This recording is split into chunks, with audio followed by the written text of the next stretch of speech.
Lesson 2, Composting. In this video from CCAP's Sustainability Series, we will be covering ways you can become involved in fighting food waste at home and in the professional world. Supply chain. The produce that makes it into our homes goes on a tremendous journey from farm to fridge. A broad process overview includes seeds being planted, grown, harvested by farmers, picked up by distributors, loaded onto trucks, and traveling hundreds or thousands of miles to their final destination. This is called a supply chain. In its current state, with a tendency to import or sell produce from far away, our supply chain contributes to climate change and food inequality. Circumstances beyond the control of producers and sellers can greatly affect the supply chain. Weather, natural disasters, and other emergencies can affect people's access to food. In the beginning weeks of the coronavirus pandemic in 2020, many grocery stores across the country experienced issues getting shipments of food staples. Having a robust and sustainable supply chain is critical to providing equal access to food. Food waste. Food waste in the United States has an enormous impact on our food system. According to the United States Department of Agriculture, the USDA, Americans waste an estimated 30 to 40% of our food supply. That is a staggering amount of food that could have been saved. Food waste can occur at any point in the food chain, from harvesting to transportation to purchasing. Because there are so many steps in the food supply chain process, the likelihood of food being wasted increases. Purchasing food that is grown and produced locally helps cut down on food waste. However, it often comes with a hefty price tag that is prohibitively expensive for many. Recently, many restaurants and businesses have become more engaged in fighting food waste. Restaurants have opened with thoughtful menus that eliminate waste as much as possible, like using kitchen scraps to make infused liquors for their bar program. Composting. Organic matter breaks down over time. Composting accelerates this process. By combining food scraps, such as vegetable peels, coffee grounds, and other food products in a vessel, and tended to properly, you're on your way to composting.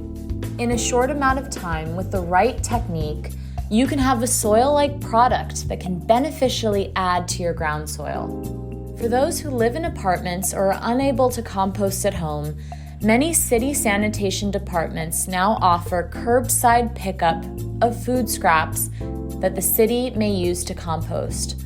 Look at your local city's sanitation website for more information on pickups and what food is approved to be composted. Business case study. Some companies have started up in the last decade to help bring sustainable food practices to the general public.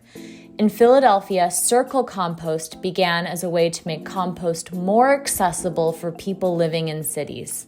For a flat monthly fee, SoCal Composting can stop by a house, apartment building, or office and pick up a week or 2 weeks worth of food scraps that they later turn into compost.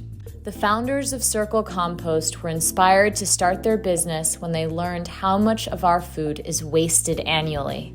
So I met with a company called SoCal Compost, and I learned that they offer an alternative to throwing organic materials away. Take a look.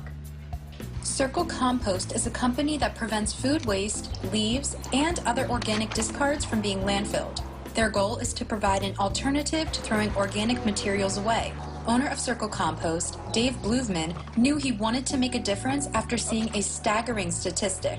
Stated that 30 to 40% of the composition of landfills is organic material that could be made into compost. Bluvman and his wife, Michelle, thought of the idea 3 years ago, and SoCal Compost's official launch was just last year. They worked together with a nonprofit called Grow Philly in order to make their dream a reality.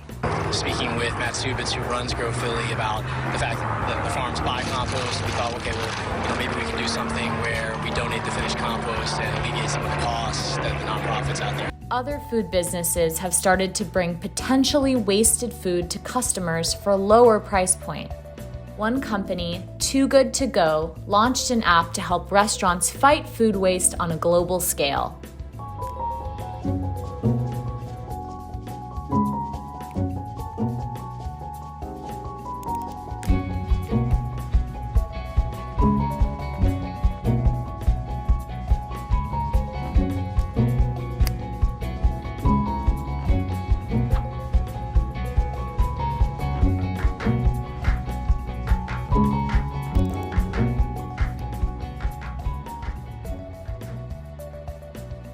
Getting involved. There are ways for you to take action against food waste. You can practice in-home composting, use composting services in your city, save vegetable scraps and meat bones for making stock or broth, carefully plan meals and shop accordingly, properly wash and store herbs and produce so that they last longer. And finally, the freezer is your friend, especially if you have leftovers that may not be eaten before they go bad. While it's helpful to exercise personal sustainable food practices, often the ownership of sustainability is pushed onto consumers rather than corporations owning up their responsibility. We'll cover how you can get involved in encouraging companies to adopt more sustainable food practices in a later video.